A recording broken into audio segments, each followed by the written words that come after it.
السلام علیکم ورحمۃ اللہ وبرکاتہ۔ آپ میرا YouTube channel doctor Arshad health T V دیکھ رہے ہیں۔ اللہ کی ذات سے امید ہے آپ سارے خوش و خرم ہوں گے۔ اللہ تعالیٰ آپ سب کو صحت تندرستی عطا فرمائے۔ اللہ تعالیٰ ہم سب کا خاتمہ ایمان پر فرمائے۔ آج کی جو میری ویڈیو ہے وہ ہے ورٹیگو یعنی چکر۔ یہ بیماری بہت عام ہوتی جا رہی ہے۔ اکثر لوگ چکر آنے کی شکایت کرتے ہیں۔ چکر آنے کی شکایت میں بعض مریضوں کو ارد گرد کی چیزیں گھومتی نظر آتی ہیں اور وہ خیال کرتے ہیں جیسے بے ہوش ہونے والے ہیں۔ تو ہم اس کی وجوہات جو ہیں وہ آپ کو بتاتے ہیں۔ بلڈ پریشر زیادہ ہونے کی وجہ سے، بلڈ پریشر کم ہونے کی وجہ سے، دل کے امراض کی وجہ سے، دماغ کو ٹھیک مقدار میں خون نہ ملنے کی وجہ سے، کان کی خرابیوں کی وجہ سے، ہاضمے کی خرابیوں کی وجہ سے، جسمانی رطوبات نکل جانے کی وجہ سے، جسم میں پانی کی کمی کی وجہ سے، خون کی قلت کی وجہ سے، دماغ کے کسی حصے میں رسولی یا کینسر کی وجہ سے، جسم میں نمکیات کی کمی کی وجہ سے، زیادہ بھوکا رہنے کی وجہ سے، شدید قبض کی وجہ سے، کمزور کر دینے والی بیماریوں کے بعد چکر آ سکتے ہیں۔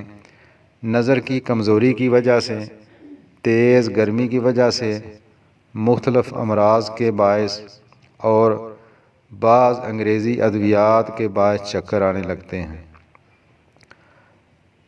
علاج میں سب سے پہلے جو ہم میڈیسن دیکھیں گے، کسی بھی قسم کے چکر ہوں تو ہم سب سے پہلے جو کونیم میڈیسن ہے وہ استعمال کروائیں گے۔ 200 صبح شام 2 قطرے۔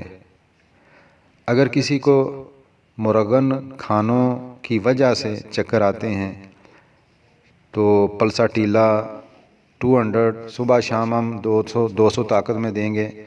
اگر جسمانی رطوبات کے اخراج سے چکر آنے لگیں اور کانوں میں گھنٹیاں بجنے لگیں تو ہم چائنا 200 صبح شام 2 قطرے استعمال کروائیں۔ اگر کار کشتی وغیرہ پر سفر کرنے سے چکر آتے ہوں یا نیند کے ضائع ہونے پہ کی وجہ سے چکر آتے ہوں تو کاکولس 200 صبح شام 2 قطرے دیں۔ اگر غذا کے بعد یعنی کھانا کھانے کے بعد کسی کو بھی چکر آتے ہوں تو نقص و میکا 200 صبح شام 2 قطرے دیں۔ اگر دماغ کی کمزوری کی وجہ سے چکر آتے ہیں تو کالی فاس 6X 4 گولیاں دن میں 3 بار دیں۔ کسی بھی قسم کا عارضہ ہو چکروں کا تو آرنیکا 200 صبح شام ضرور استعمال کروائیں۔ سورج کی روشنی یا دھوپ کی وجہ سے چکر آئیں یا ٹریفک دیکھنے سے چکر آئیں اور سر میں ٹھنڈک محسوس ہوتی ہو تو اگیریکس 200 صبح شام 2 قطرے دیں۔ سر کو ہلانے سے یا کسی حرکت سے چکر آنے لگیں تو برائی اونیا 200 صبح شام استعمال کرائیں۔ اس کے علاوہ صبح کی سیر لازمی کریں، پانی زیادہ استعمال کریں، اپنی نیند پوری کریں تو انشاءاللہ اس سے کافی آپ کو فرق پڑ جائے گا۔ مزید آپ کو کسی رہنمائی کی ضرورت ہو تو آپ مجھ سے رابطہ کر سکتے ہیں۔ زندگی باقی، ملاقات باقی۔ السلام علیکم ورحمۃ اللہ وبرکاتہ۔